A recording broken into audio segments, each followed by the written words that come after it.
ونحمده نصلی علی رسولہ الکریم اما بعد فاعوذ باللہ من الشیطان الرجیم بسم اللہ الرحمن الرحیم۔ السلام علیکم میرے پیارے مسلمان بہنوں اور بھائیوں، میرے چینل کا نام صراط مستقیم ہے، یعنی سیدھا راستہ۔ کون سا راستہ؟ وہ راستہ جو اللہ تعالیٰ نے ہمیں بتایا قرآن پاک میں اور شریعت محمد میں۔ آج جس بات پر میں آپ سے مخاطب ہوں وہ اس کا موضوع اسلام اور علماء حضرات ہیں۔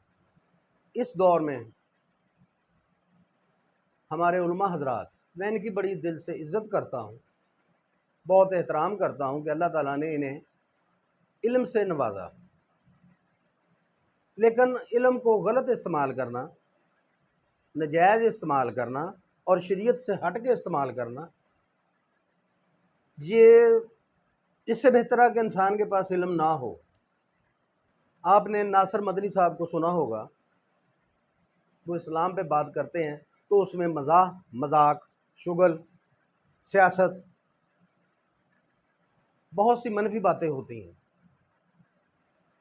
نبی پاک صلی اللہ علیہ وسلم دین کی اشاعت اس طرح نہیں کرتے تھے جس طرح وہ ناصر صاحب کرتے ہیں۔ ہم دین کی اشاعت بھی نبی کے طریقے کے مطابق ہی کر سکتے ہیں جس طرح اللہ کے نبی کرتے تھے۔ جب اللہ کے نبی قرآن پاک کی کوئی صورت ان پر نازل ہوتی، اس کو بیان کرتے، وہ اسے مذاق میں، شغل میں یا طنز میں نہیں بیان کرتے تھے۔ وہ سمپلی ایسے جیسے ہم بات چیت کرتے ہیں اسی طرح لوگوں کے سامنے، صحابہ کے سامنے بیان کرتے، اور نہ ہی وہ بلند آواز میں۔ بلند آواز تو گدھوں کی ہوتی ہے۔ گڑکتے تھے تقریروں پہ، اے مسلمانوں، اے مجاہدینوں، ہم آپ کے ساتھ ہیں۔ یہ کون سا طرز طریقہ کار ہے انسان کی بات کرنے کا یا اس کی تقریر کرنے کا؟ تقریر اور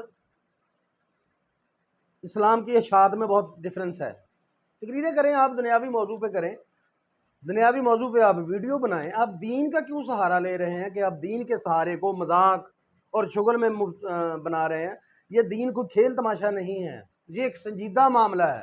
یہ آپ ہی علماء حضرات نے اسے بگاڑ کر ایک دوسری طرف لگا دیا ہے کہ لوگ وہ شغل اور مذاق کی بات کو پکڑ لیتے ہیں اور اصل بات کو چھوڑ دیتے ہیں۔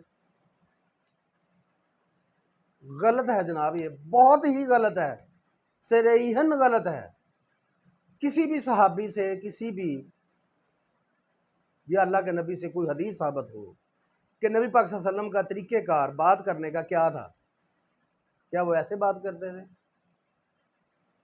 جیسے مولانا منظور صاحب ہیں اہل حدیثوں کے؟ وہ بھی اپنی تقریر میں گالیاں تک بھی دے دیتے ہیں۔ گالی سے 40 دن زبان پاک نہیں ہوتی۔ کتا کہنا، نعوذ باللہ، یہ میں مثال دے رہا ہوں، میں کسی کو گالی نہیں دے رہا، کسی کو مخاطب کر کے گالی نہیں دے رہا۔ کتا کہنا، سور کہنا، یہ سب گالیاں ہیں۔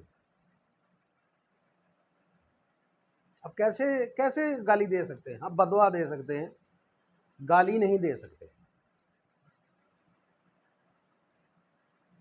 ہمیں مخالفت بہت آتی ہے کہ یہ شیعہ ہے، یہ سنی ہے، یہ اہل حدیث ہے، یہ بریلوی ہے، یہ ایسے ہوتے ہیں، یہ ویسے ہوتے ہیں، یہ ہندو ہیں، یہ سکھ ہیں۔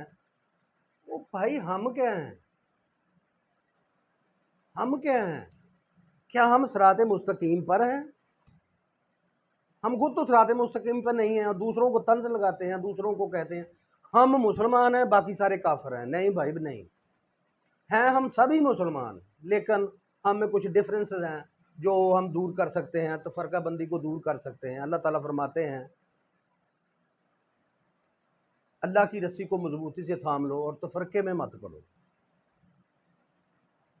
یہ تفرقہ ہو جاتا ہے جب ہم اہل تشیع کو یا شیعہ کو برا کہتے ہیں، ہم اہل سنت کو کہتے ہیں کہ یہ ختم دیتے ہیں، یہ فلاں کرتے ہیں، یہ فلاں کرتے ہیں،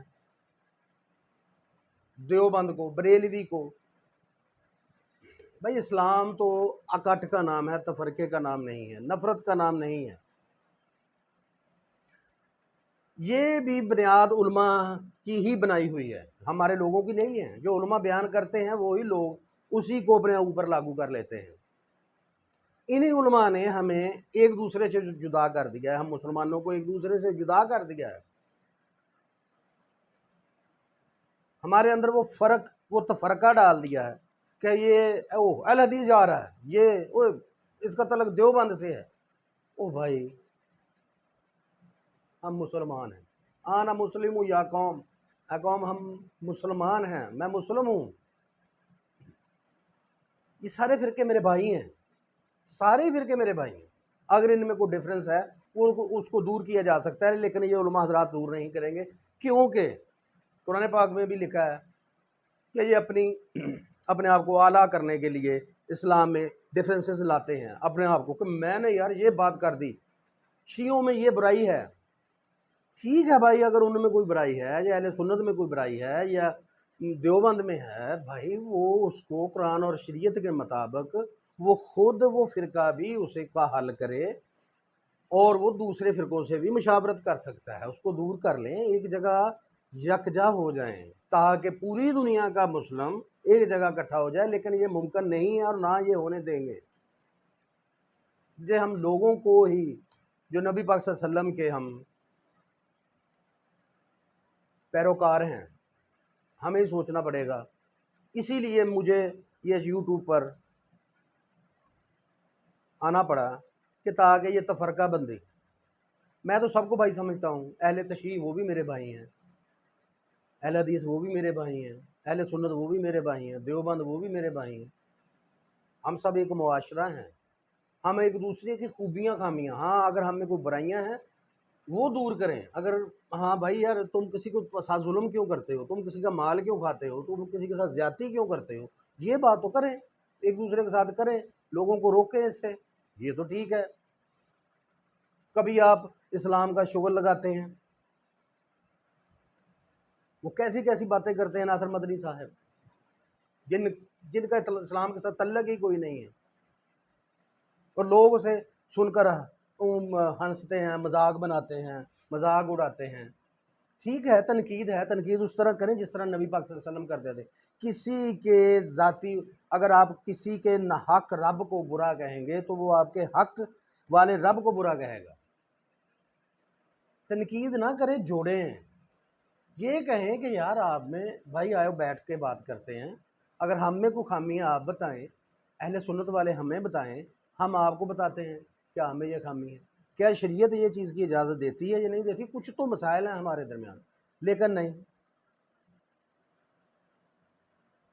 اگر لوگ اکٹھے ہو گئے تو علماء کدھر جائیں گے بھائی۔ آج اس دور میں علماء کی عزت بھی نہیں، کوئی انسان علماء کی عزت نہیں کرتا تقریباً۔ کیوں؟ کیونکہ انہوں نے اپنا وہ مقام، انہوں نے سمجھا کہ ہمارا مقام تقریروں سے ہے، ہمارا مقام مزاحیہ باتوں سے ہے۔ مقام تو اللہ دیتا ہے، جب آپ اصل حقیقت کی طرف گامزن ہوں گے تو آپ کو عزت ملے گی۔ وَتُعِزُّ مَن تَشَاءُ وَتُذِلُّ مَن تَشَاءُ۔ عزت اور ذلت کس کے ہاتھ میں ہے؟ اللہ کے ہاتھ میں ہے۔ یہ انسان کے ہاتھ میں تو دی نہیں اللہ نے۔ دل کو دکھ ہوتا ہے، میں نہیں چاہتا کہ کوئی جہنم میں جائے، میں نہیں چاہتا، کیونکہ وہ اتنی سخت ہے کہ آپ تصور بھی نہیں کر سکتے۔ آپ کے صرف اوپر اوپر ہے جہنم، ابھی آپ اس کی گہرائی میں نہیں اترے۔ جہنم پہ ذرا غور کیجئے، اللہ پہ غور کیجئے، آیا کہ جہنم ہے، آیا کہ قبر کا عذاب ہے؟ اگر ہے، وہ اس کی سختیاں بیان کی گئی ہیں نبی پاک صلی اللہ علیہ وسلم نے، تو وہ ضرور آئیں گی بھائی جان، اور وہ اتنی سخت ہیں۔ اور پھر آپ کہیں گے یا اللہ ہمیں زندہ کر دے، ہم دوبارہ نیکی کریں گے۔ نہیں بھائی، موقع نہیں ہے، قربان کر دیں اپنا مال، اپنی اولاد، اپنی جائیدادیں، بچ جائیں اس چیز سے۔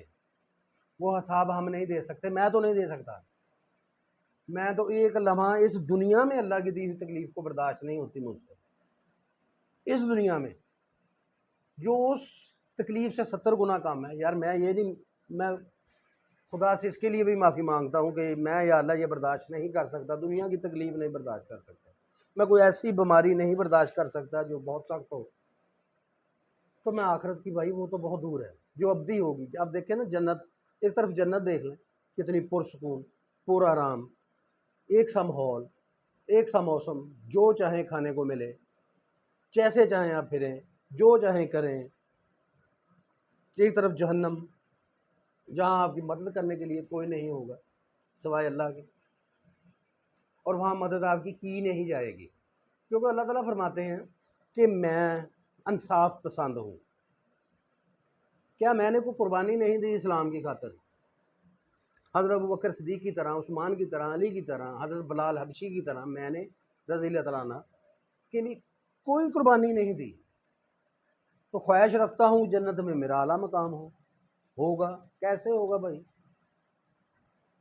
کچھ دینا پڑے گا آپ کو اس دنیا میں، کچھ قربان کرنا پڑے گا. چھیننا نہیں ہے، رشوت نہیں لینی، مال اکٹھا نہیں کرنا. کیا کریں گے آپ اس مال کو؟ جب انسان مر جاتا ہے تو اس کی ساری دولت سے دنیا میں رہ جاتی ہے. یہ دنیا ہے ہی رب کی، ہمارا تو یہاں پہ ہے ہی کچھ نہیں. یہ دنیا ہمیں ملکیت نہیں کی گئی، یہ ہمیں امانتن دی گئی ہے، امانتن دی گئی ہے. یہ دنیا ودیت کی گئی ہے کہ اسے استعمال کرو طریقے سے، اچھے طریقے سے. اس کے پھل پھول سبزیاں، اس کے پانی استعمال کرو، اور پھر اللہ تعالیٰ کو واپس کر دو. اور آپ کر دیتے ہیں. اب نہیں بھی کرنا چاہیں تو اللہ تعالیٰ کو تو واپس ہو جاتی ہے. یہ جب ہم سب مر جائیں گے تو اللہ کو واپس ہو جائے گی. یہ اللہ کی ہے. یہ چارپائیاں، یہ پنکھے، یہ دیواریں، یہ مکان، ہر چیز اللہ کا ہے. وہ لے لے گا ہم سے. لوٹیں اپنے دین کی طرف، سب لوٹیں. میں بھی لوٹتا ہوں، آپ بھی لوٹیں. میں بھی غلط ہوں، مجھ میں بھی خامیاں ہیں. میں نے علماء حضرات کا نام لیا، انہیں ٹارگٹ کیا، نہیں، یہ میرا مقصد نہیں ہے. میں خود بھی غلط ہوں، مجھ میں بھی بہت سی خامیاں ہیں. شاید آپ مجھے جانتے نہیں ہیں، جب جانیں گے تو پتہ چل جائے گا کہ اس میں بھی خامیاں ہیں. خامیاں تو انسان میں ہوتی ہیں بھائی، اس کی اصلاح کریں. میں نے اصلاح کرنی شروع کر دی ہے، آپ بھی اصلاح کریں. لوٹیں اللہ کی طرف صحیح طریقے سے، صحیح مذہب کے طریقے سے. ہر وہ بات اپنائیں جو نبی پاک صلی اللہ علیہ وسلم نے اپنائی ہے، جو اللہ تعالیٰ کا قرآن پاک ہمیں بتاتا ہے. اپنی طرف سے کوئی چیز کو نہ ایڈ کریں، نہ کم کریں، نہ زیادہ کریں. ہر چیز کا ہمارے پاس لکھی ہوئی ہے، قرآن پاک میں موجود ہے، حدیث میں موجود ہے. اسی بات کے ساتھ کہ مجھے امید ہے کہ ہم اب سب علماء حضرات بھی، تمام مسلمان، غریب بھی، امیر بھی، یتیم بھی، محتاج بھی، سب ایک ہیں. سب اپنے رب کی طرف لوٹیں گے اور اپنے اللہ کی طرف رجوع کریں گے، اور انشاءاللہ ہم ایک کوشش کریں گے دوبارہ کہ اللہ ہمیں معاف کر دے. کیونکہ ہمیں دین تو نسل در نسل مل چکا ہے، ہم نے اس کی قدر نہیں کی. جو شخص نیا مسلمان ہوتا ہے اس میں ایک جذبہ ہوتا ہے، اس کے دل کو ایک سکون ملتا ہے. ہم وہ محسوس نہیں کر سکے، ہم وہ محسوس نہیں کر سکے. کسی بھی نئے مسلمان ہونے والے مسلمان کو پوچھئے گا کہ جب آپ نے کلمہ پڑھا تو آپ کے دل کو کیا ملا. اسی کے ساتھ میں آپ سے اجازت چاہتا ہوں. اگر میری کوئی بات بھی آپ کو بری لگی ہو، یا کسی کی دل آزاری ہو، کسی عالم کی دل آزاری ہو، تو میں اس سے دل کی گہرائی سے معافی مانگتا ہوں. لیکن بات میں نے سچ کی ہے، اور میں انشاءاللہ اس پہ قائم ہوں. اللہ حافظ. میرے چینل کو سبسکرائب، لائک، شیئر، اور کمنٹ باکس میں میری ان باتوں پر رد عمل ضرور دیجیے گا کہ میں نے جو باتیں کی ہیں آیا کہ وہ غلط ہیں کہ صحیح ہیں. میں رائٹ پہ ہوں، مجھے یہ ضرور بتائیں. اگر میں غلط ہوں تو میں کیوں آپ کو یہ باتیں بتا رہا ہوں. اس کے ساتھ اجازت چاہتا ہوں. فی امان اللہ. اللہ حافظ.